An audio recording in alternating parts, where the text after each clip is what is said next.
Thank you, Mr. Speaker. Mr. Speaker, yesterday the Education Workforce Committee passed H.J. Res. 45, a Congressional Review Act resolution to overturn Biden's student loan bailout. I thank Representative Bob Good for sponsoring this crucial resolution. If passed through both chambers, the joint resolution being debated today would nullify President Biden's radical plan to cancel up to $20,000 in student debt by executive fiat. For 2 years, President Biden has attempted to push a free college agenda through radical regulations, including income-driven repayment, executive actions like blanket cancellation, and his permanent pause on repayment. Student loan forgiveness is nothing more than a transfer of wealth from those who willingly took on debt to those who did not or had the grit to pay off their loans. Just 13% of Americans hold student loan debt, and over half is held by graduate students. In other words, President Biden is forcing the very people Democrats claim to care about, low-income families, disadvantaged populations, and blue-collar workers who never step foot on a college campus, to pay someone else's tuition bill. How much would it cost the American taxpayer?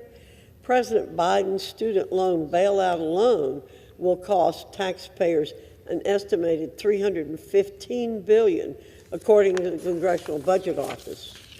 Coupled with his reckless income-driven repayment plan and other expansive regulations, his student loan scams could cost as much as $1 trillion. In fact, at a cost exceeding $3,500 per taxpayer, the president's income-driven repayment plan and mass cancellation represent the most expensive executive actions in American history, period. These illegal actions also come at a time of rip-roaring inflation as Democrats' reckless spending sprees push our economy to the precipice of recession.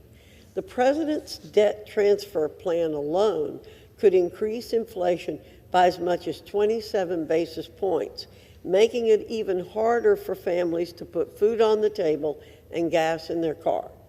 With our national debt quickly approaching $32 trillion, a bailout for graduate students and high-income households is the last thing we need on our nation's credit card.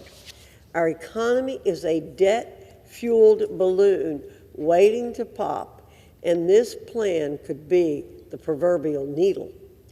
With all this spending, one would, at the very least, expect the broken student loan program to be repaired.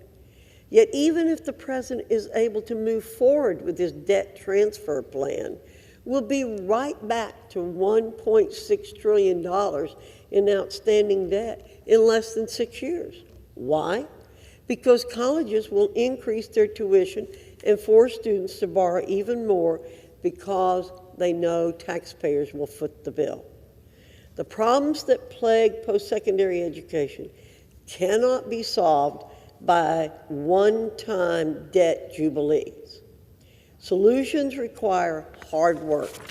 Specifically, it means addressing the lack of accountability for the hundreds of billions of dollars that flow to colleges and universities that charge far too much for degrees with little or no financial value, and reforming our student loan program, which Democrats are dead set on running into the ground.